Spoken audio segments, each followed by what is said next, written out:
Hello, everyone. We're live on Facebook and YouTube. Just wanted to come on and share a little bit about our Universal trip to Florida. Well, we haven't been online in a while. Yeah, that too. It's been very Hi. busy life. And somebody's been lazy. What? You're like, meh.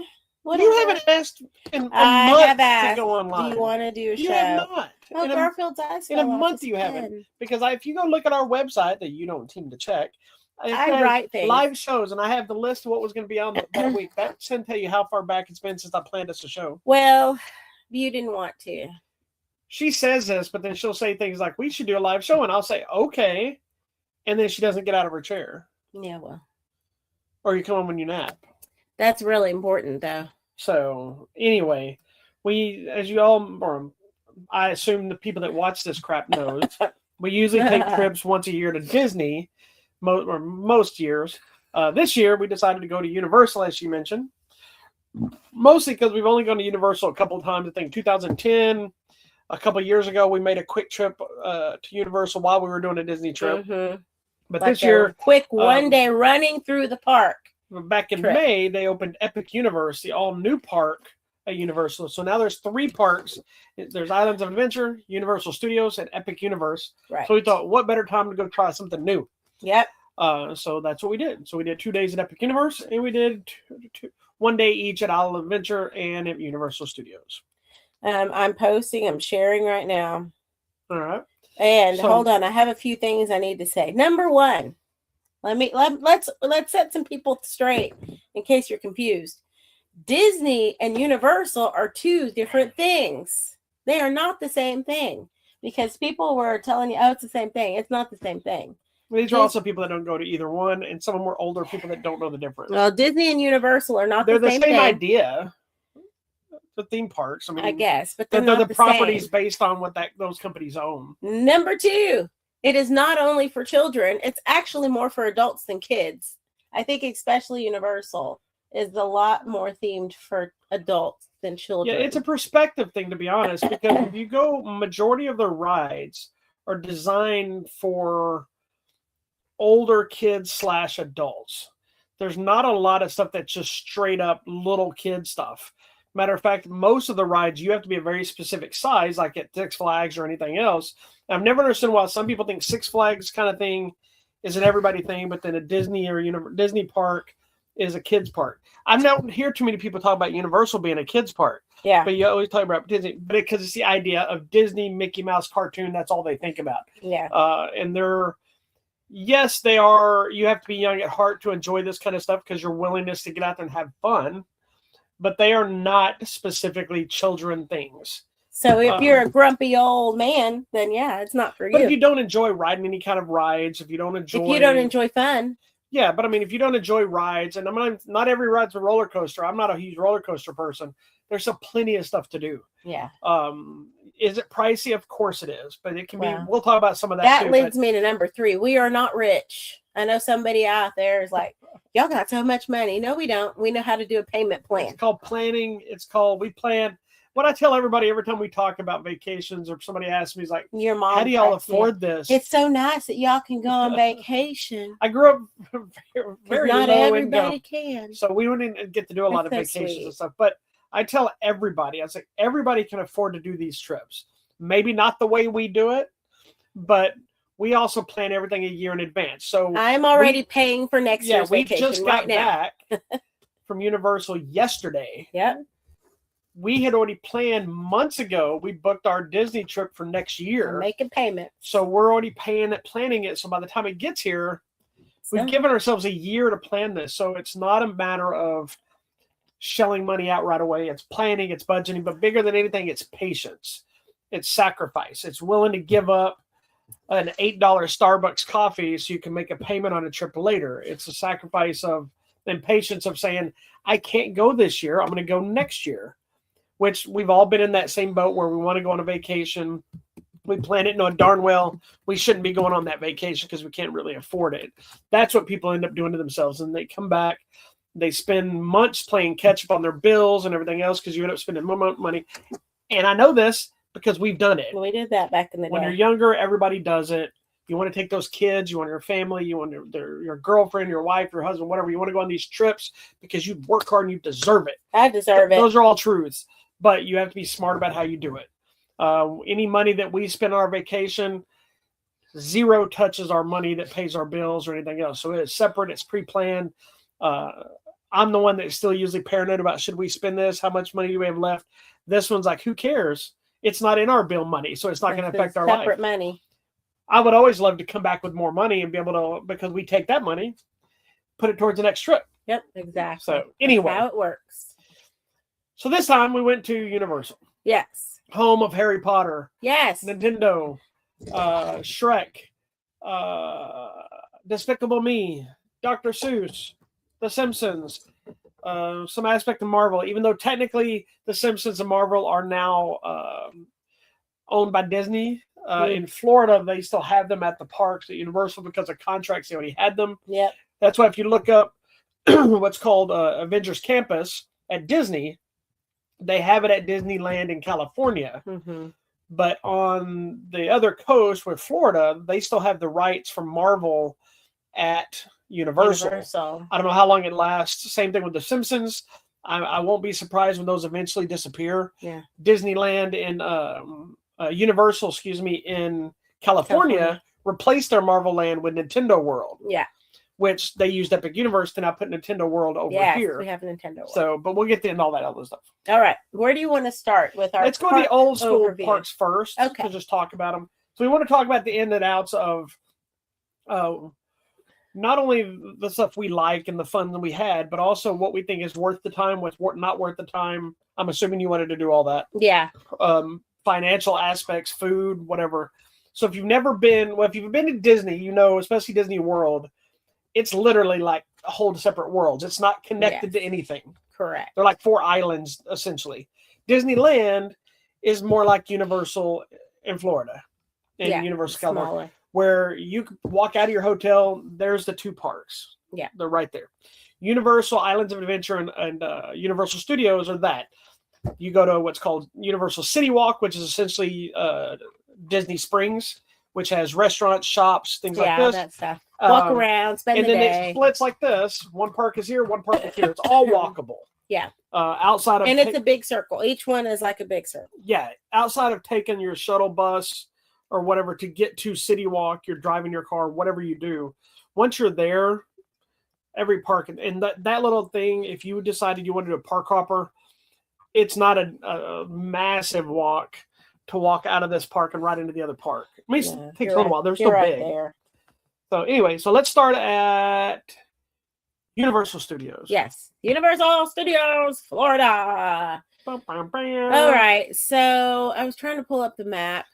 While you're pulling up the map, Universal Studios is, I believe, was the first park of this set. It had a lot of the old classic stuff. It's only got one classic ride left that's been there for 30 years. They used to have Jaws. They used to have King Kong, Back to the Future. I think there was like this earthquake ride. I think you're wearing a shirt that has them all on there. This is there's Earthquake.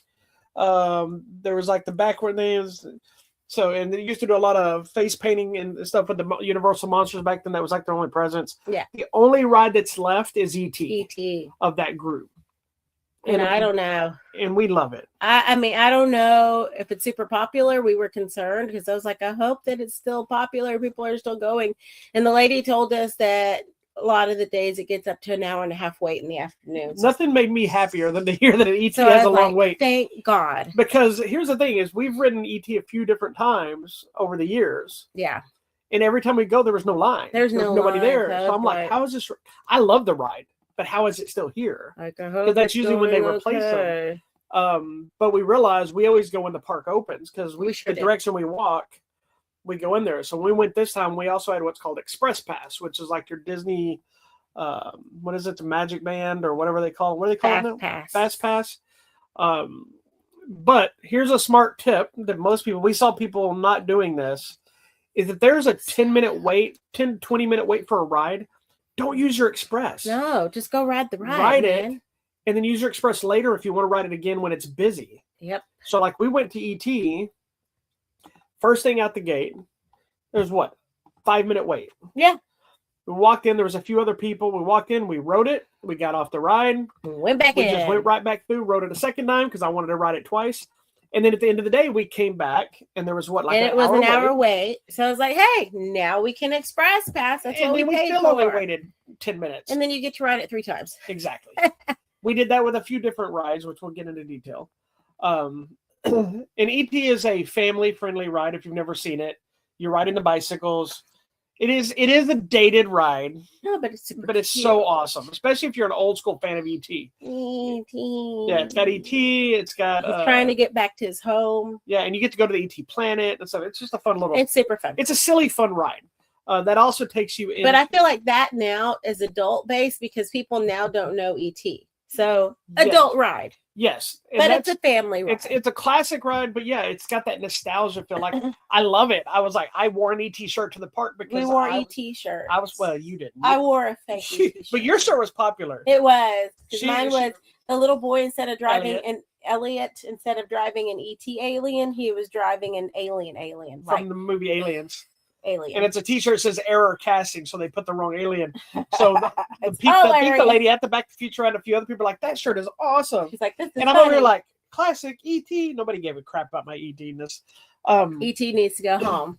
So yeah, and even some of the kid stuff is actually fun for adults if you can just explore to look at stuff. Fun. So we pass there, we go into DreamWorks land. Yeah, which is more kid based. So this is fun little kid rides. There's Poe from There's an entire Kung Fu Panda area where you get to train with a digital Poe, and there's little water things. There's Poppy. There's the Poppy Trolls. It's a Trolls roller coaster. Poppy from Trolls, her roller coaster, super fun because that was all. It's a kids coaster, but it's still fun. Adults can ride it. We both rode it. That's a funny one too. Is when we went in there, we were the only people on that ride because we were still early, right? And we went in first thing in the morning. And the guy's like, "Do you all have express pass?"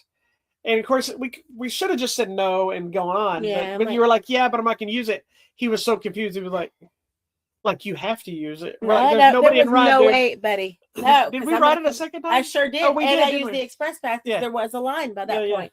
No, I'm not using my express pass. So we used our separate cards the first time, and then we found that the cart you're in is just wide enough that we were sliding back and forth. So let's just share a cart. And of course, we're squished in the second time. So there's no good answer. Because it's meant for kids. It's not meant for Shrek is there. If you come in the afternoon, Shrek comes and says hi, and Donkey. Gabby from Gabby's Dollhouse is there. She has a set spot where she comes and says hi. I think Poe comes out at some point. Oh, cool. I got to meet Kitty Softpaws from the Puss in Boots movies. So it was a lot of fun. So maybe that was childish, but I feel like Puss in Boots is actually kind of an adult show, and you got to pay attention to the funnies. I enjoyed the Poe stuff because of my martial arts thing. Obviously, E.T. is fantastic. My favorite part of that area, which you wouldn't let me say, the Swamp Symphony. Yes, there's a Swamp Symphony thing where it's a bunch of bullfrogs. It's these frogs sitting on there, and there's a main toad or whatever. But you step on these lily pads, and so you're playing music. So I was like, "Look, dude. It's basically a fart joke." And there was two of those this time. He loves anything fart jokes. It wasn't a fart joke. It's a symphony of toads, honey. Yeah, but they're like. Anyways, okay. You missed this first area when we walked in because what did we walk into? I don't remember now. Wicked. Oh yeah. I didn't forget that. I put it out of my mind. It was actually really cool. They had a really nice exhibit on Wicked the movie. And they had different costume replicas. They had a place where you could stand inside your bubble.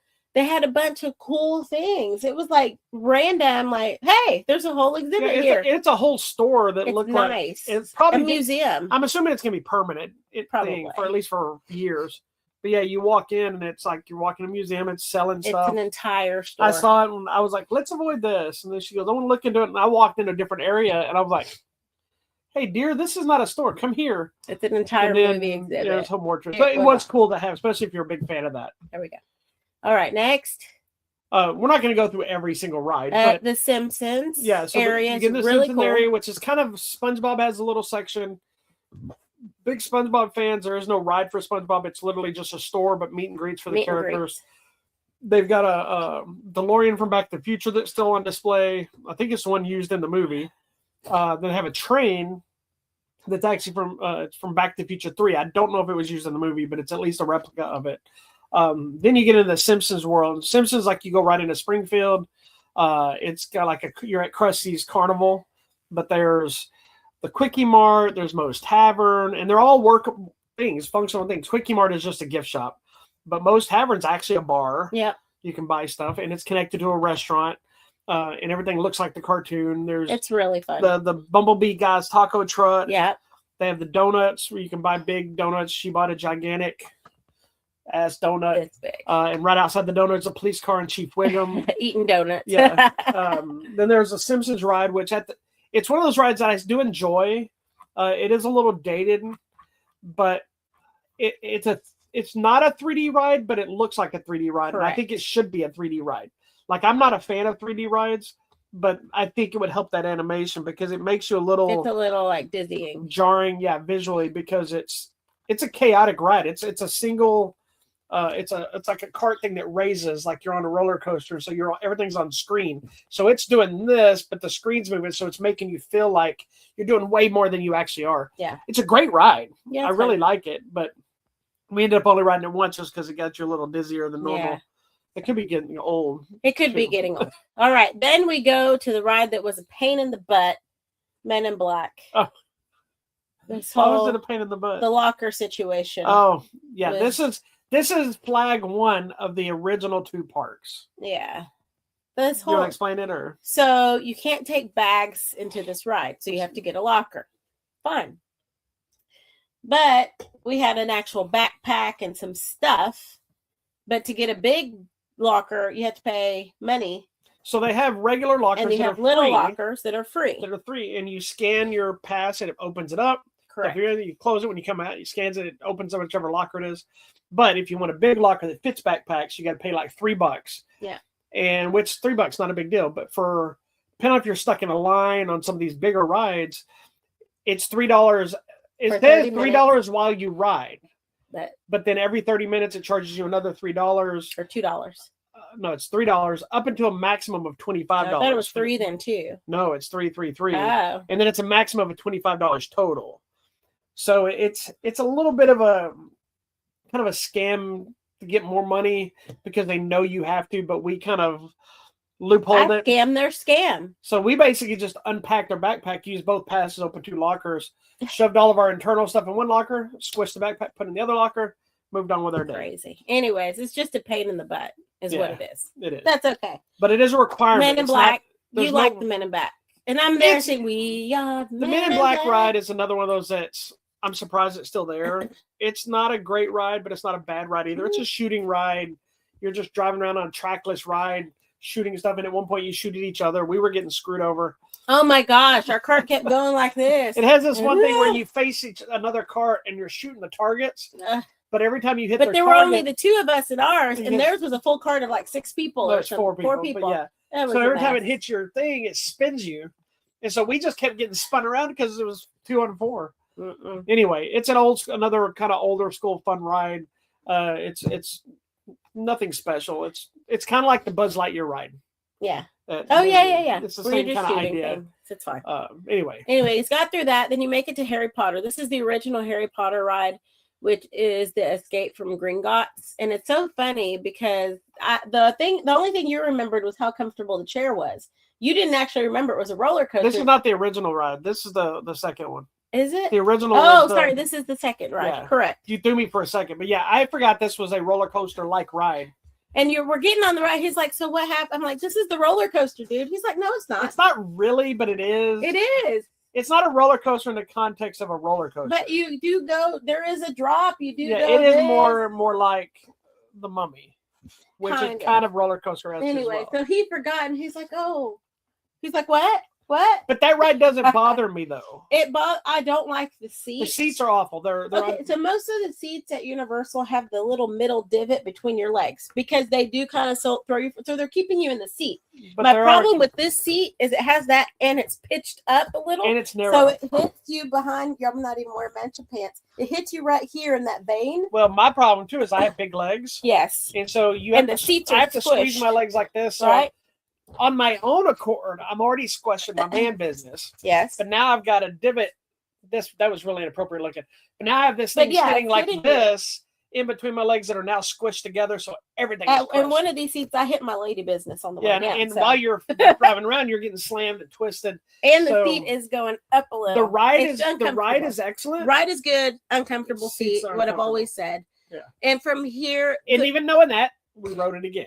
What I like about this all the Harry Potter worlds is you walk behind a wall and suddenly you're in Harry Potter. You don't see it from the street, which is fantastic. Even though the Harry Potter stuff is really recreations of like France and wherever they're at, they're still they're not creative from a standpoint of like it's a magical world or it's look at this unique the way that, but it looks like you're in the movie. You look like you're in a real city. Really cool.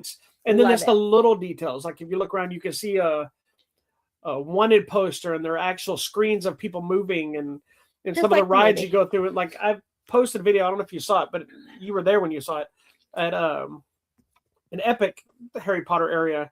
There's a poster in the window of Newt Scamander, and it's actually kind of moving at you at the window. Yeah, it's funny. And it's just a random thing. It has nothing to do with the ride. It's just he's posing for his lady. Those little details to all the Harry Potter worlds are fantastic. Yeah.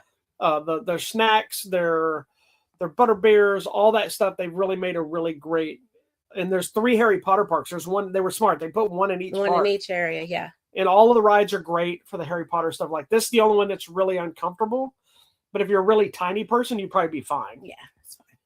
So. Then you get into the Fast and Furious area. The ride's fine. The Fast and Furious ride and the Kong Island ride are the same ride. Pretty much. They're not great, but they're worth doing. Yeah, you got to do it anyway. Because they have a little immersive. You're in the garage, Toretto's garage. It's all about family. Yeah, it's another. They've become a mockery of themselves with this family. They don't care. They're making money. They know it, and that's how they're working. Family. The word family ins so much now. Yeah, it's fine. But yeah, they're not rides that if you're a fan of the franchise, I think the Kong one's better than Fast and the Furious. It's fine because of the context of what's going on. Because you got the dinosaurs and the Kong, and it's knocking you around more. I think it's accessible to everyone. But yeah, they're both, and everybody can ride them because you're just sitting in the thing. It shakes a little bit. The Mummy ride is the one I remember when we went with the kids. None of us knew what that ride was. We had no idea, and we were like, "What?" So I enjoyed it this time, even though it is more of got a little roller coaster aspect to it that I'm not a fan of. I did enjoy still riding that one because I like the visuals. Random to me is how the Jimmy Fallon ride is there. Like, why? Just because he gave him money? No, that would be the network because it's owned by Universal, so they probably just put something there to promote it, and because it's also the whole thing is a museum to the Tonight Show. It's a museum for the Tonight Show. The Tonight Show's been around so long. I mean, so if you're into that, that's actually a really nice museum. So far, a lot of adult things, not for kids. Transformers, love the Transformer ride. I'm specifically remembering when the Transformer ride went down when we went with the kids. I was like, nope, sit down, protest again. I'm not moving until this ride comes back. Almost 20 years ago. But yeah, we got stuck in the. We were there for a few hours. Yeah, because everybody's living like she was like, we'd already waited this long. She's not leaving. They even brought candy around to us, trying to keep us happy. And yeah, they were nice. So we were going through part of the ride. We're waiting, and I said, I think this is where you had your protest. Sure was. I wasn't gonna get, and we rode the dang ride, didn't we? Anyways, okay. Then you get into the Minions area, which is really cute, very immersive. There's a couple of little rides. New one we hadn't done before with the Villain 6. I'm gonna have to go back and look and see what that replaced because I don't remember. I have no idea. There was something else there, but the Minions ride thing is fun, and this new Villains thing was kind of fun. But it was more. I don't think you liked it as much because you got tired. The Villain 6. That's the shooting one. Oh yes. You're on a moving track, standing, and you have a blaster rifle. So you're supposed to be doing this. You're essentially playing a gigantic video game, shooting stuff. So you're just sitting here shooting these targets on the big screens or the characters and stuff, but it goes on for a little while. Like your arms are getting tired holding the blaster. Yeah, so then I was just hitting it like this with my hands. Anyway, so that's that. Then we go. So that's Universal Studios. Then you go to Islands of Adventure. Islands of Adventure has Bobby's most favorite area in the whole world, where we normally spend at least an hour or two. What is it? It's Seuss Landing. It's the Dr. The world Seuss of Dr. area. Seuss. It's all crazy, colorful, just like all the Dr. Seuss books. You see a lot of the areas. You see the green eggs and ham. You see the one fish, two fish. The Cat in the Hat is there. Thing 1 and Thing 2 are there. So if you're into all the books in Dr. Seuss, this is the place for you. They even do readings from the book every few hours in the afternoons at certain times. Characters out there. Yeah, the Cat in the Hat. They were reading the Cat in the Hat, and the Cat in the Hat came out, and you could take pictures with him. So it's actually a really fun area. So people are gonna be like, "That's for kids." It's not for kids because kids ain't reading Dr. Seuss anymore. We are. Well, here's the thing too: is it's kind of the fun. It's a fun, immersive little playground area that has a few rides. The Cat in the Hat ride is very similar to stuff like Peter Pan and Snow White. Were you riding a little train? It's a great ride. There's a train that actually the train is cool from a standpoint is that it's literally like the People Mover at Disney. So it gives you a good view of a lot of the park, especially of Seuss Landing, which is so much to see that it's cool to see it from above.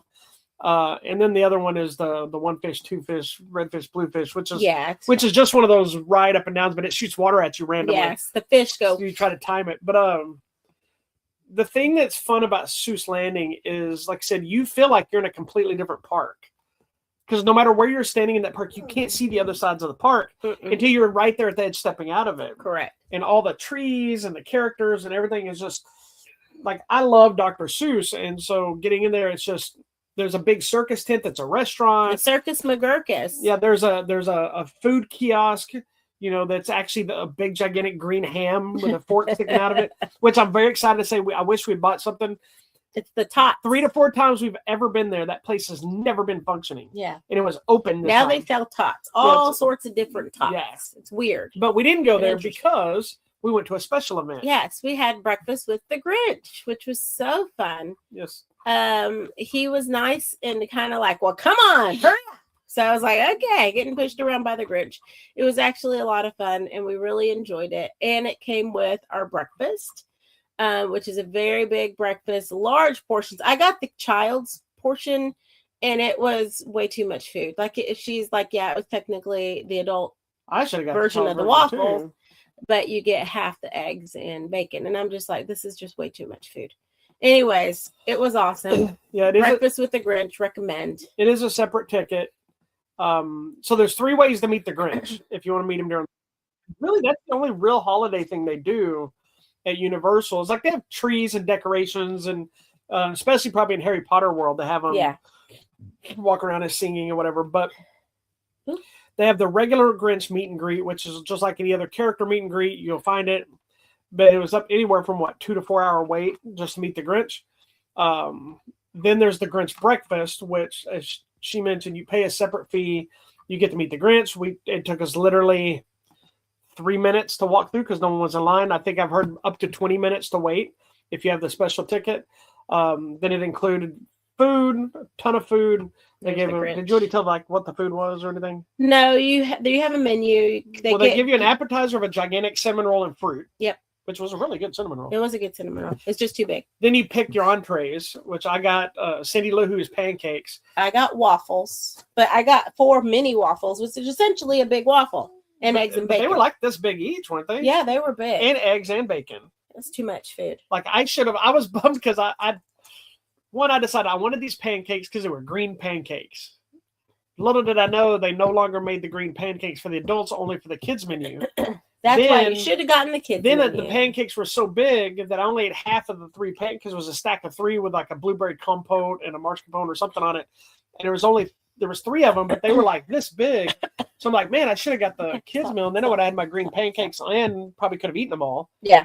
Then they had a sour apple slush icy thing. And then not only with all that food and all that stuff, they have the Who's walking around and full like you were ambushed by like 3 of them. I don't know why the Who's and Cindy Lou Who showed up. But then they also give you the Grinch cookies, which are very popular in the park. You can buy them anywhere in the park. It's $6, I believe, for 2. Mm-hmm. They give you 2 packs, so we got 4 Grinch cookies. It's included for all this, so I think it was worth the price. Yeah, it was nice. It was fun. And if you've never seen the videos of these Grinch actors are fantastic. They're cool. They're fully immersive. They're crazy. They're good. They're probably the only character that any theme park they're allowed to do whatever they want because it's the Grinch. It is the Grinch. Like he was telling us about Max cooking food and no dog hair in the food. It's not Max, you know. And then he was like, "Okay, get out of here," you know. Yeah, he's like, "Okay, bye." So I'm like, "Okay, bye." But anyways, Cat in the Hat at this park was the one that we rode 3 times. Correct, and we didn't get to meet the Cat in the Hat, so because we did the same thing. We rode Cat in the Hat twice because there was no wait while we were waiting for our Grinch. Yep. On the way out because we had to walk through that park to leave. We express passed because by that point it was later. Jumped ahead, rode it again. There you go. It was a good time. Good time. That's Bobby's favorite area. I love Seuss Landing. There's never been a time we've gone and we didn't stay at least an hour in that one area. For sure. And we bought stuff and okay, so then here is the Harry Potter area. This is the original Harry Potter Harry park. Potter area. Now it has the train station. Yep. But I think in this one, if I remember correctly, this train station goes all the way to the other Harry Potter park. Correct. It's the only connection it has outside of leaving the park. Correct. I don't know if it goes to Epic or not. No, it's just those two, and it's a separate ticket, and it is not included in your. You have to make sure you have a park hopper to go between the two parks. So we did ride it once with the kids. I'm remembering. Yeah, this one, not the one we did. Anyways, this place has Hagrid's roller coaster, which I apologize for that. Oh my gosh, that was the worst. It is the best ride. Let me rephrase that. It's a great roller coaster if you like roller coasters. I don't. It has the little hippogriff ride, which hippogriff is like it's like a Slinky kid's Dog coaster, a little faster than Slinky Dog, but and then it has the original Harry Potter and the Castle, which is a great ride. It is a really good ride. It's a hang bucket type ride. Yes, which I like. So I agreed to ride the Hagrid's. So I'm one of these people that, as much as I dislike roller coasters, I've been trying to make a habit on a lot of these to ride it at least once. You've ridden it once. So I finally agreed to ride this one because I realized we'd never ridden it. Horrible, horrible human mistake. It was bad enough, I'll tell you, it was bad enough that she enjoyed it. I loved it. But immediately apologized to me because she knew this was way more than what we were walking into. Yeah, I'd never ridden it. I don't know how we've never ridden it. Because I probably was being difficult. Okay, well, you rode it. Now, this area, so the Harry Potter ride and the Hagrid ride both require lockers. So we just got one set of lockers, left our stuff there, rode all 3, and came back. And I think at this point, I was like, I'm just going to pay the $3. Yeah, we paid I don't even care. Money because we knew it was going to take a long time, especially the Hagrid, because for some reason, yeah, there was something going on. That ride, the wait time was like 4 hours. Well, and people were waiting. People had been sitting there for 3 hours and hadn't even got into the castle. And one of the people were telling them it was because there was such a high velocity of Express that it was causing the other people to wait. So while Express is fully worth the money, and we'll explain it in the Epic Universe discussion more, it does slow down the regular people, which I know is not quite fair, but Universal, I think, does a great job of not just paying attention to Express people. No. Like they'll let in certain, they'll hold Express, they'll let in a big slew of regular people, and then they'll bring Express through, which is how it should be. Yeah. Although you see Express people fulfill fits. I paid for Express. Why are they got to go before me? Like, because that's how this works. Yeah. What I've noticed is they seem to do a ratio of 2 to 1. Yeah. So there'll be like 2 Express, 1 regular. 2 Express. Yeah, but there were a lot of people leaving. They're keeping it moving. Excuse me, we're leaving the line and telling people as they came up, we've been waiting for 3 hours and we haven't moved from this spot up here. Yeah. So we're not staying. So that's okay. I think we still only waited 20, 30 minutes. Yeah. We only waited, I think, 30 minutes for one ride. Everything else, we didn't wait more than 10 to 20 minutes for anything. Correct. Anyway. So anyways. If you don't like roller coasters, avoid this one. It's ridiculous. I love all these rides. They were all great. I would do it all over again. The other two were Harry fine. Potter World, great. Jurassic World. I also finally experienced butterbeer for the first time. Oh, yeah. And our report, I think you agree with me. Yes. Frozen. Love it. And hot, which we didn't even know existed. It was good. Are excellent. They're kind of butterscotch caramelish flavor. It's like a hot chocolate or an icy. The regular butterbeer, didn't like. Didn't really care for it. And it's not actual beer for anybody that doesn't know. It's not alcohol. Butterscotch. Yeah, butterscotch. Your child can have a butterbeer. Yes. Okay, Jurassic World. You rode the water ride. What's your report? Well, the Jurassic Park ride is great. I like that ride. It's kind of a mix of the river adventure. the river adventure thing. It's literally like just a boat that's floating down a river. There's some dinosaurs, and then it goes up into the building. It rolls around in the building a little bit, and then it has like the typical kind of drop into the water, splash, and then it's over. It's a pretty generic ride, but it's a fun ride. You do get a little bit wet. The smart job is to, I will say on this ride, she doesn't like water rides, but we plan everything with ponchos. For not only rain, but to ride a water ride. Yep. We also, if we know you're going to ride a water ride, bring your flip-flops. And that's that way you take your shoes and your socks off before you get on the ride. So I didn't on this one because I'm like, I didn't remember to get that wet. I'm like, oh crap, okay. But whoever designed the seat for this, because it's like a big cart that's like 5-6 rows, the foot placement goes up under the seat, so you can actually put your foot under there and your feet don't get wet at all. I got out that ride and was hardly wet, so it was fine. All right. The big coaster here is the Velocicoaster. I did not ride it because I just didn't. Well, you say you didn't? There was a lot of twists and upside down shit in that one. I'm just like, meh. And I'd have to ride it by myself, and I didn't feel like waiting in line for that. The one I'm really fired up about, I want to ride the little pterodactyl flyers. The pterodon flyers. Whatever. But you can only ride it if you have a small child. So then later we're in line for something else. He's like, you can borrow my kid. I'm like, I might. I don't know you, strange man, but I may borrow your kid. He was complaining about it. So I looked it up. And the reason behind that is it's a swing ride. You're just swinging. You go through one little loop. Yeah, you're hanging down on a swing and it comes back. And then doesn't make sense. It's like we originally thought maybe it's a weight thing, but then if an adult can have a child, then it's clearly not a weight thing. It has nothing to do with the weight. It's a load thing. So they said they can only have a certain amount at a time.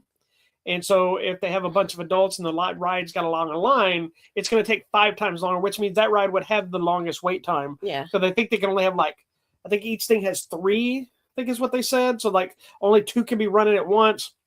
So they have done a smart thing, and it's a ride that's exclusively for kids. Children. And it's in the Camp Jurassic child area. So there is a specific child area there. So. They did have we found out, and earlier this year, I think it was last year or whatever, they did a special day for pass holders that could actually, 50 pass holders could ride it, adults without kids for one time, and everybody lost their mind about it. Apparently. And I think that day the wait time was crazy. Yeah.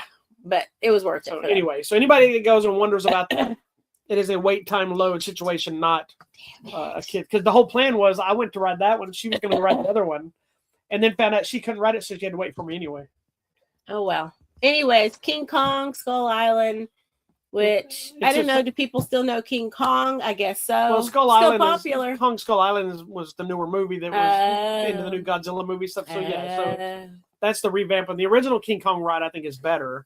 But it's that old school, where he reaches into the cart and all that stuff. But this one is the exact same ride as the Fast and Furious, just with Kong. There you go. And then we get into the other little Toontown, which has Dudley Do-Right, Popeye, which you rode both and got wet.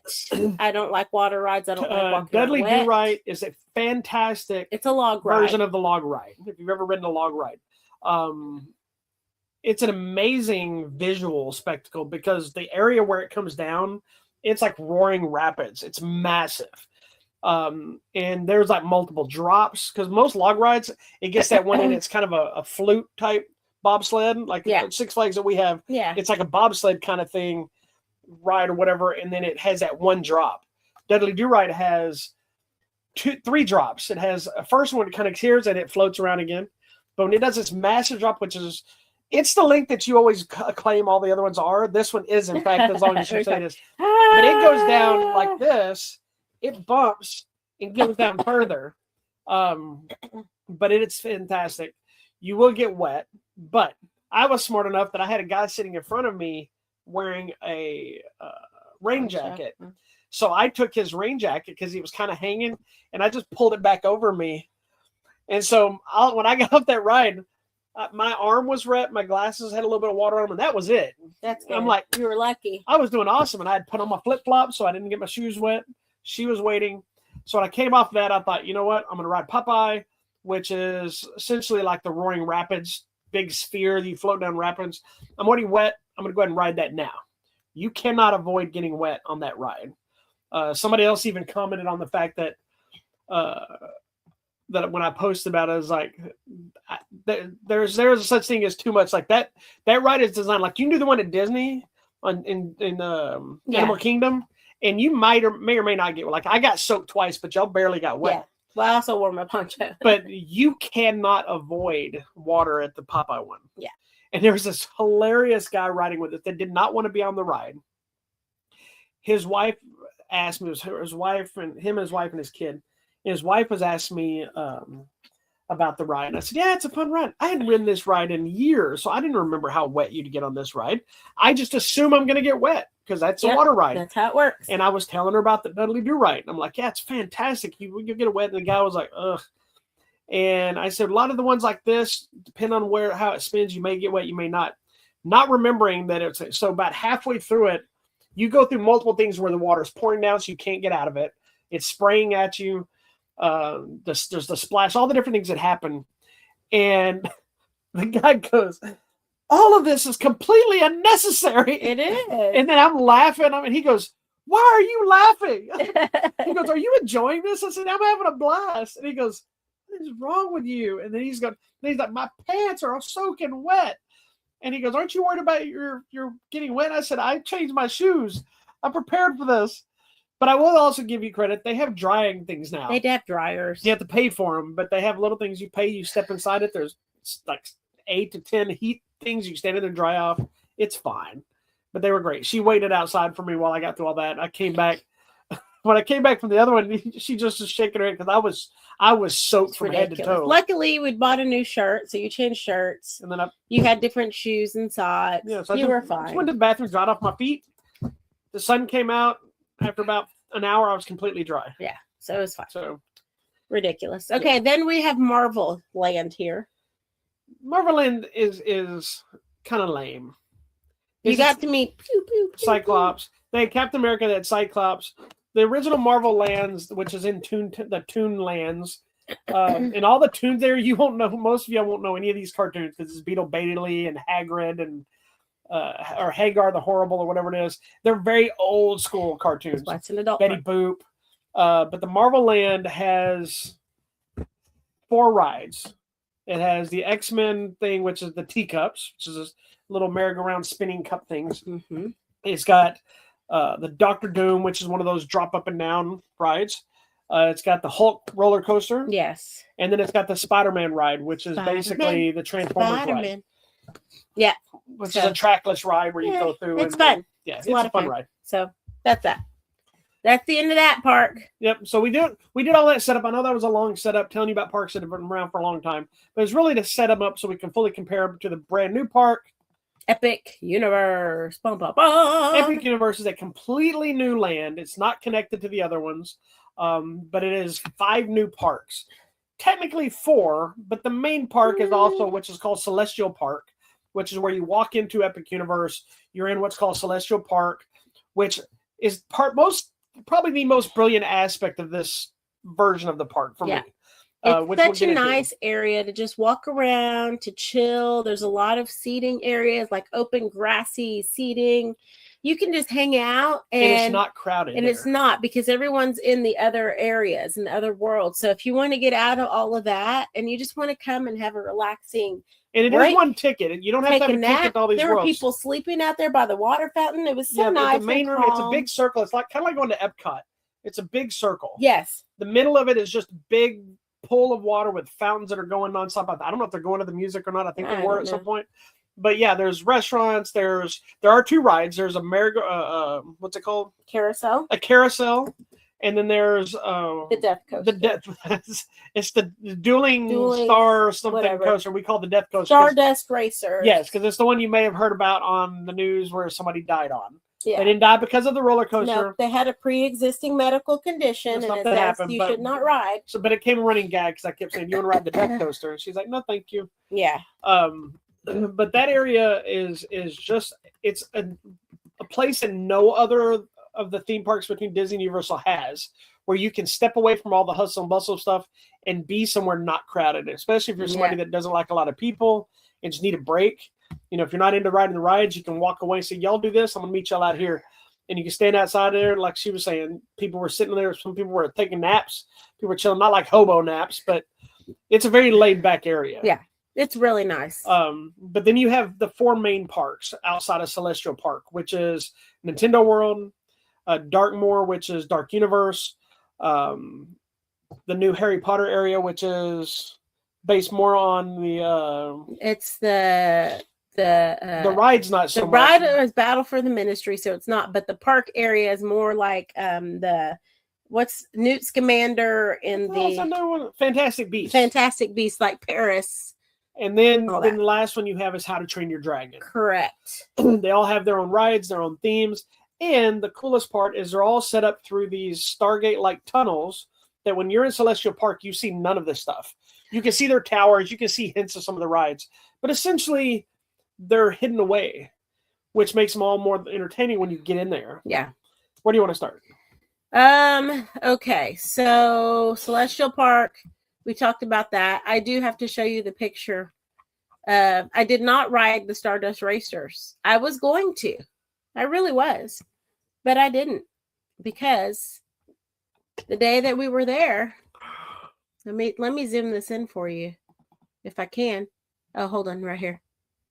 Let's zoom in. See this little ambulance right there? Yeah, we walked up and there was an ambulance and a fire truck. There's an ambulance and a fire truck, and a man died due to severe neck trauma from the ride. So you know, before you think that was important, the lights were on. The lights were flashing, and I was like, no. So decided. And you know, I thought about it after. It could have been in Celestial Park somewhere sitting on the ground on the other side for some reason. Maybe. But we decided. No, not taking a chance. My dad said to be safety. So. Your dad said do things the safe way. Yeah. I don't know why he wanted us to go to Safeway. But whatever. I don't know. Anyways, let's start with Dark Universe because I think that was kind of our favorite area. It definitely was mine. So Dark Universe is fully themed to the classic Universal monsters. The Draculas, the old 30s, 40s, 50s, whatever. Again, it's not a children's park. Yeah. I will just gotta say, because the people that think that it was for kids is killing me. You're what killing I will say me. about Darkmoor, which is the little town you're supposedly in, visually it's fantastic. It's lovely. Like you're walking through something straight out of the movies. Creepy. Yeah. Their characters are no meet and greets. They're just walking around that are out there. We got the Invisible Man and Igor, or it's Igor. It's Igor. I think it's spelled Y-G-O-R. I know, but it doesn't matter. But anyway, yeah, so there's an Igor character, there's an Invisible Man. I don't know if there's other ones that come out or not. There's the normal kiosk and restaurants and stuff, but there's not a lot to do there other than the 2 rides. What I did find out, which I'm now bummed we didn't go to because somebody else told me about it, there's a place called something Steakhouse, which is, this one's slow on the uptake. I mentioned the steakhouse. Because it's a steakhouse restaurant, but it's spelled steak like stabbing a vampire. I didn't get it till the second time. But apparently, the theme to that place is where all the monster hunters hang out, and they're walking around and stuff. So that would have been a fun thing. We should have eaten there. We didn't eat there, but anyway. Now we know. We will next time. The 2 rides there are Monsters Unchained, which is the biggest ride, and it's very much like the original Harry Potter in style. Yeah. And then Curse and Werewolf, which is what this shirt is from. Curse and Werewolf. Yep. It is a roller coaster. Again, one I'm not a huge fan of. It wasn't that stupid Harry Potter coaster. But it's more by like the turtle coaster in Paris, Disney. The crush but coaster. If you've never been there, you won't know what I'm talking about. You're in a bucket, front and back, and you go like this. Some people are facing one way and it spins. So sometimes you go sideways, sometimes you're backwards. You don't know. The thing that was a little unnerving about it is at one point it kind of goes sideways like this. So depending on which side you're sitting on, you're either staring up to the sky because you're outside, or you're staring directly at the ground. Yeah. And you're hanging, so you feel like this is the end. And I think it goes backwards at one point. I feel like, whee! Didn't that one go backwards at one point? Yes, it goes backwards. Backwards, forwards. I think those things are fun. I don't know why. I'm weird. But the other one, which is the cool one, it's a full-on story of Frankenstein's, is it his granddaughter? Yes. His granddaughter. She has built a new Frankenstein's monster, and she's now trying to capture all the monsters, and her final one she's dealing with is Dracula. Dracula escapes and lets out all the other monsters. So you get little appearances of the creature from the Black Lagoon, the Wolfman, the Mummy, Phantom of the Opera. Is there anybody else? Then it's Dracula and his all the other vampires. Yeah, the ladies. So you go through that ride, and there's a whole battle taking place, and you're flung around, and we rode it so many times we were ready to just start posing for pictures. So here we are. We posed. We rode this ride because we went to Epic Universe twice because we didn't know how long it was going to take to do everything. Yeah, we didn't know. So we went the first day we got there, then we did the other 2 parks, and then we went the last day of our parks. So we actually rode Dark Universe 5 times total. Again, the first day, because we express passed, so we got there was no wait because we had early entry from staying at the resort. Yep. And so we walked right in. Then we rode it at the end of the day with express pass. The second time we were there, it was the same thing. We went in, but when we came off the ride, it's like a big turntable kind of thing. Yeah. You get off the ride, you walk off. As you walk off, the guy there was like, "Do you want to ride it again?" I was like, "Yes, I do." I was going to go get in line. He just opened the rope. Come right here. We literally walked off it like this, walked right back, jumped right on, and took off. So we rode it back to back again, just like we did E.T. and Cat in the Hat. It's awesome. And then on the way out that day, we rode it again. Expressed it again. There you go. It's a fantastic ride. I highly recommend it. And I will say, I think the animatronics on this ride are some of the best I've seen. Yeah, it's even really better good. than a lot of the Disney ones right now. Yeah. That Frankenstein is so well I know done. you were so well, I was liking the Phantom of the Opera because we don't get him very often. No, but no, I think all of them are fantastic. But you get him and his face is all jacked up and he's like, yeah, because you come around this thing. Really, the Phantom of the Opera is literally playing the organ and it's fire. But then he does, when you make the corner, he like turns toward and you're like, these two yahoos. By the end of it, we were both doing it back at him. The creature from Back to Goon is kind of it looks really good. Because it dumps you and all of a sudden he's in your face. And I was like, I was not expecting you to be here, sir. Yeah, the Wolfman gets a lot bigger. Yeah, it's so fun. And he looks like he's based off the Wolfman, Benicio del Toro Wolfman theme, which was fine with me. Looks cool. But yeah, Dark Universe is great. There's not a lot. There was more. Yeah. And they need to make more. Somebody said that there was originally supposed to be another ride, so hopefully. There's room to add more rides. And there's this really cool windmill. It's right out of Frankenstein that a couple times an hour, the windmill catches on fire, the blades. And so from the first night in the hotel, you can see that park. Or Epic Universe, because we stayed at one of the new, there's Terra Luna and Stella Nova. Yes. Is it Stella Nova? Yes. Or is it Stella Luna? No. You sure? Yeah. I think they're both Lunas. No, they're not. Anyway, it doesn't matter. They're across the street from each other, but you can see Epic Universe. And the first night you can see the windmill's on fire. So my whole goal, I wanted to see this damn windmill in person on fire. Every time we were there, it wasn't on fire. So the second time she rode Curse the Werewolf by herself, I was sitting out there and I sat under that windmill. I'm like, I pulled a you. I'm like, I ain't leaving until this thing catches on fire. And she was still there, and I'm sitting there on my phone waiting. All of a sudden, it just ignites. I'm like, hell yeah. Taking pictures and videoing of it. Comes back, and she's all happy. I'm like, oh, yeah? I saw the windmill catch on fire. My whole day was awesome. Dead. Good for you, honey. So anyway, then we leave there, and where did we go? We went to Harry Potter. Tell us about your Harry Potter experience. I really enjoyed the Harry Potter land. Again, I think the thing they do so well in all of these is you don't see anything until you walk through the little portal, and then suddenly like you're transported into a whole new world. And the Harry Potter is based on the Fantastic Beasts thing, so it's more Paris based. You have all your wizarding accoutrement in every store. They also have a lot of good candies, and I got my chocolate frog and my collectible card. You got your wand shop. You can buy your robes. They have interactive ones now, too. Yes, and you can get your robes personalized with your names for an additional $25 and 2-hour wait. Yes, I found that out. They have a lot of the stuff from, if you remember from the Tri-Wizard tournament, the different, the girls that came from France and the Russian-looking ones. I mean, they have those different things available there, so you can buy different things from those houses. Yeah, they have these are the original ones that you used to buy at Harry Potter. Yeah, we have our original ones. Now they have some sort of they're interactive ones. So different things in some of the storefronts. There's like these copper pots that when you do stuff, bubble, they move or they play an instrument or whatever. You can reveal so it's kind pages of a fun and documents and different things. Anyway, it is super fun. Yes. I don't know what that is. You have the Elder Wand. I have Hermione Granger. Anyway, so we rode the ride. I liked How blown away were you when you walked into that ride? The coolest thing is being inside the Ministry of Magic. I asked you, did they just put the movie set in here? Because so I knew what we were walking into. I knew she didn't really. and didn't know the scope. And I said, okay, I'm going to warn you before you get in here. You're going to be overwhelmed. And she's like, okay, It was overwhelming. because what you do is when you get up there, you feel like you're in like a normal Harry Potter land until they pause you because you got to walk through the portal doorway. Yeah, whatever it is.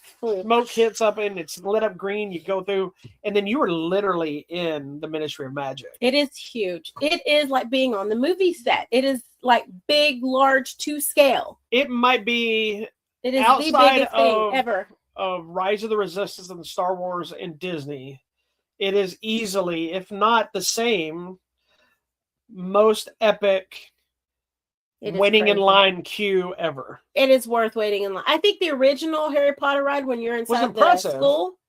But this is another level. It's leveled up. It's awesome. Like just being in the line is enjoyable because you get to see all the posters. And the posters are alive, moving. You get to see all the stuff inside the Ministry of Magic. You see the different offices. The ceiling is actually the sky outside and thunder. And it's awesome. Yeah, it's an experience on its own.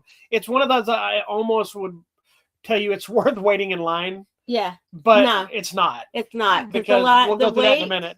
The typical wait every day was a minimum of 2 hours. It got up to about 3.5. I don't think I ever saw it less than 3 to 4. Yeah. And we did a video. Minimum, like first time, as soon as it opened at 9 a.m., it jumped up to 2 hours. Because the second time we went, we said we wanted to ride that twice. So we were going to try to ride it and then express it later. We got there an hour we had early entry at 8. By the time we made it to the Harry Potter area, the line was already out of the building, around the street, and there was already a couple hour wait. And that's not even in the ride. That's just waiting through the streets of France. Yeah. We did post a video, and then she can reshare it if she wants. Yeah. It's not on YouTube yet, so maybe I should share it on YouTube. Yeah. But we posted a video about why Express Pass is worth it. And I basically followed her with the video through the Harry Potter queue and the ride, the queue and everything. And I think it was a 4-hour wait at that time. It was about 4 hours. We did 20 everything. So Express Pass is completely worth the price just for stuff like this. Not just for riding things multiple times, but if you want to spend your day waiting in line, and you will do that. I highly recommend it. I would not spend my day waiting in line. No. I don't think you should. I think you have more important things to do. So which Harry Potter ride of the three big rides, not the coasters necessarily, but the three, because I do love Hagrid now. Yeah, these I'm just talking about these 3 storyline coasters, if you will, or rides. Which one is your favorite now? I like the Ministry of Magic the most, and I would ride that again. I would wait an hour for that. I'm not waiting for the new one. Yeah, I'm not waiting for the new one. You're essentially in one of those box elevators being flung around all over the place. It's really cool. It is cool. It is cool. So I would ride this, and then I would ride the original one. Where it's almost a mix of the original Harry Potter ride. Yep. And the Kong Fast and Furious ride. Yeah, it's ride. kind of like a bus, like you're in the party. But yeah, way better than that one. Yeah, the animatronics are better, the screens are better, everything you. It is really epic. Everything in Epic Universe really does live up to the hype of being epic. Yeah, you should totally go do that. And much like that, you can spend a long time just in the Harry Potter world, just shopping and looking at stuff. And you could spend all day there if that was your jam. Where to next? Next, let's talk about the one I like the least. Oh, Nintendo World. So here's the thing I will say about Nintendo World first. It is the most immersive, visually amazing. It is crazy. Because when you walk into it, you don't walk into that one. You escalate up to it. Yep. And as you're going up the escalator, it's like the screen upside, and you're hearing the music from Mario. Then you keep hearing that wonk, wonk, wonk, which is, when he comes out of stuff or whatever. And then suddenly you're in this, and you were literally in the video game. It's a cartoon world. The little coins are spinning. There's the moving plants, which he likes to call Seymour. I thought it was Seymour. Little Shop of Horrors. There's digital stuff. They have these little bands that are interactive. You can go underneath and punch the blocks and make them light up like you do in the game. It's phenomenally amazing looking. Yes. And this is where all the children are. Yes. This is fully meant for kids. This is the kids area. We didn't have kids with us. I know nothing about Mario Kart or Nintendo. I don't play video games. So to me, the amount of people not watching their children and children running wild was not worth it to me. I was ready to get out of this area as soon as possible. And I don't play video games anymore, really, as much like I used to. But I do know Mario Kart. I know Super Mario Brothers. I was a fan. I really wanted to see this world, and I felt the exact same way. I wanted out of here. It was annoying. So what we did is both days we rode all the rides as fast as possible. And we left. Rode the rides, took pictures, did a little shopping, get out. Yeah. Now, I think if we were there with kids that actually played the games and did all the things, then it would be really cool. Now, this is where all the people were with the kids. I was thinking all the other parks were kind of empty or whatever. I think the problem, because they were all here. I think the problem with this land too is there's so much. Compact. Yes, there's so much here. It feels more compact, so it's harder to move around. And like you're having to navigate around people, and people are just everywhere. But if you notice, it's really not that small. It's multiple layered. Yes. Because there's stuff upstairs and downstairs, but the walkways and there's so much there is like you're right on top of each other. Yeah, you're on top of each other. There's some sort of a play area thing that we didn't even bother going in. There's 3 rides. There's Yoshi's Yoshi, which was really cool, which is basically another one of those trains that goes around the little world. It's a cute little ride. Super cute. It's a very chill ride. It's the kind of ride that adults probably going. Yeah, thank God. Because there's no excitement, but it's great for little kids. We rode it twice. I liked it. I thought it was super cute, and I want a little. The biggest ride there for everybody is the Mario Kart, which is another shooting. This is the one we waited the longest. We waited 30 minutes. The second time, the first and time, I was just like, Lord have mercy. Why am I waiting? Because you put a visor on, and then you have the Mario's hat on.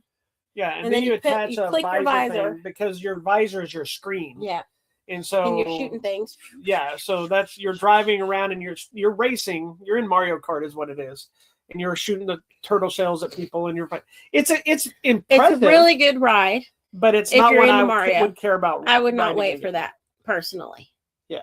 I just didn't like this. Now it is the reason the first part of Nintendo World looks small too is there's a whole separate section that's Donkey Kong Country. Now that I did like Donkey Kong because I remember Donkey Kong, but I remember it on the big video game where you're like. I think it's a cooler looking area because it's got that jungle vibe. Very banana. And it is a mini roller coaster, but it is a very clever, created, and a good roller coaster. Yeah, it's a lot of fun. Again, it's a Slinky Dog level roller coaster, but it's way better than the Slinky Dog coaster because it drops and the whole thing makes it look like you're driving on a track in a mine car that the tracks are broken, exploded. So you're looking and like you're driving at a track that looks like okay, that track doesn't exist, and you jump over it, but that's because you're actually not attached to the track. You're a whole other thing. So it's worth riding. Cool. If we were to go back. I would say we can go to ride Donkey Kong and then leave and not do anything else in Nintendo World. I'd be fine not riding those other ones again. If you're into Nintendo, spend your time here. Yeah, for sure. And if you have kids that love it, and that's if you go with your family and one of the like us and our kids have kids that love it, send them by themselves and go back to Dark Universe. Yeah, that's what I would do too. Anyway, last area is the How to Train Your Dragon, which was super fun. Of Burke. Yes, and it's like, we, my friends, have dragons. They have recreated the entire Isle of Burke. It's so fun. I believe from the second film, because if you look at the big totems, one of them's half destroyed, which is what happened in the second movie, I believe, after the dragons. Yeah. It has multiple rides as well, and a show. Yeah. The show was fantastic. The show was excellent. So fun. The stage production of How to Train Your Dragon, or not of How to Train Your Dragon, but it's Dragons in the Hatchery. Yeah. They have a little boat water ride where people are shooting water cannons, which we didn't get to ride because, again, water doesn't want to do I told you could have gone. I know, but I forgot about it the second day, so I didn't come prepared. Then they have the like a How to Train Your Dragon roller coaster-ish. Yep. And then they have some other flyer things. That one is like the most popular. And is it? I think so of this because the wait time was the longest. The problem with that is they don't express pass. That's the one ride that does not express. That's why it's long. I'm really surprised. I was a little disappointed that in this park, it is visually, I think, one of the best parks because there's so many minor, little tiny details. Yes. Dragon's tails hanging out. Well, and even so, like even down to the covers of the sewer covers have dragon. It's like every detail. They have meet and greets where you can actually meet Toothless and some of the other dragons. So they have people in suits that are doing the full dragon animatronic thing. Very detailed. It's very cool. They have one of my favorites is where the the blacksmith is, and his big fat dragon is back there sleeping, and it wakes up and moves around on its own. It's got an ice dragon that randomly blows smoke. What I'm really surprised about is there's not a ride in that park that's much like the Harry Potter or the Dark Universe or that kind of ride. Everything is a roller coaster-esque ride, or that boat. The boat makes sense because like a Viking vessel. Boat. But to have just a roller coaster and not really another ride that's kind of in between the two, I thought was kind of like surprising. But it's still a great park. It's probably the roller coaster's fun. That's what I'm saying. Is not have something besides that's more with some of the animatronic dragons and all that kind of stuff. Even if it was like a Cat in the Hat type ride, something to that level, I'm surprised they don't have. But the roller coaster was fun. We rode it. You liked it. I didn't like it. I thought you liked it. No, it's a roller coaster. I don't like any of those things, but it's tolerable. It's fun, super fun. So, but it's a fun park. But it's an immersive world, and they have those gigantic things of like meats and whatever everybody was eating. They're like this big. Oh, that's the macaroni. It's too much cones. So somebody else told us we need to try them, and I saw somebody eating the first day. I didn't know that's what it was, but it looks like a big ice cream cone, but it's got a cover on it. But it's deep fried like mac and cheese, and they put tons of shit on it. It's too big. Yeah. Anyways, that's all. I think all three parks. All three outside of Nintendo World are worth it for everybody. Because as crowded as Olive Burke is, because that's probably the other one where most of the kids are. Yeah, a lot of kids were there. But it's still not so crazy like Nintendo. Nintendo was a madhouse. It was too much. So if you're going to go to Epic Universe, which we highly recommend, if you get Express Pass, you can easily do all of it in one day. Yep. If you don't have kids with you, and like she said, unless you're into Nintendo, go in there, ride the rides, get out. All the other ones, I was fine spending time in their areas. But if we go, when we go again, we'll probably only go one time and not twice. Oh yeah, there was no reason just to go one twice. Day per park.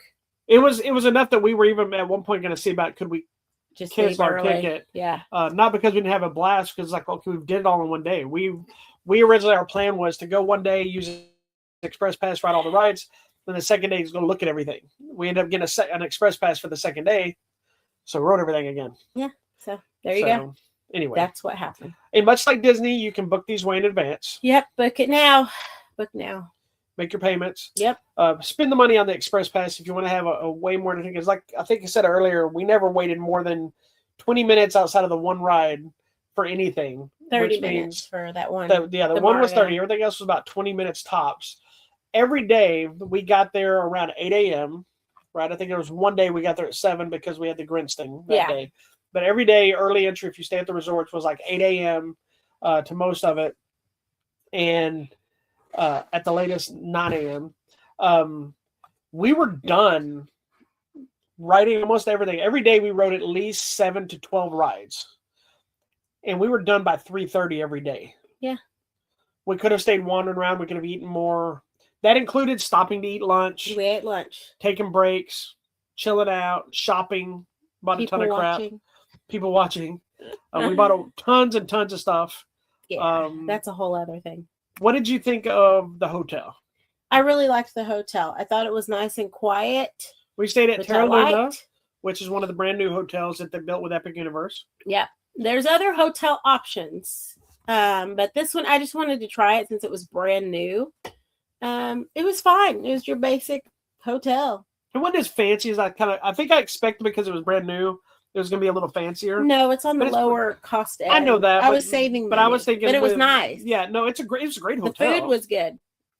Yes. The food at the hotel was actually good. And I'm going to tell you a loophole that I discovered. So if you don't know, all these parks have these cups you can buy. We bought our one cup to share. What they do is it was what, $20-$30 a day or something. Mm-hmm. And we bought one for the parks to share it, and you can refill it with anything you want every 10 minutes, and that includes sodas, teas, coffees, ices.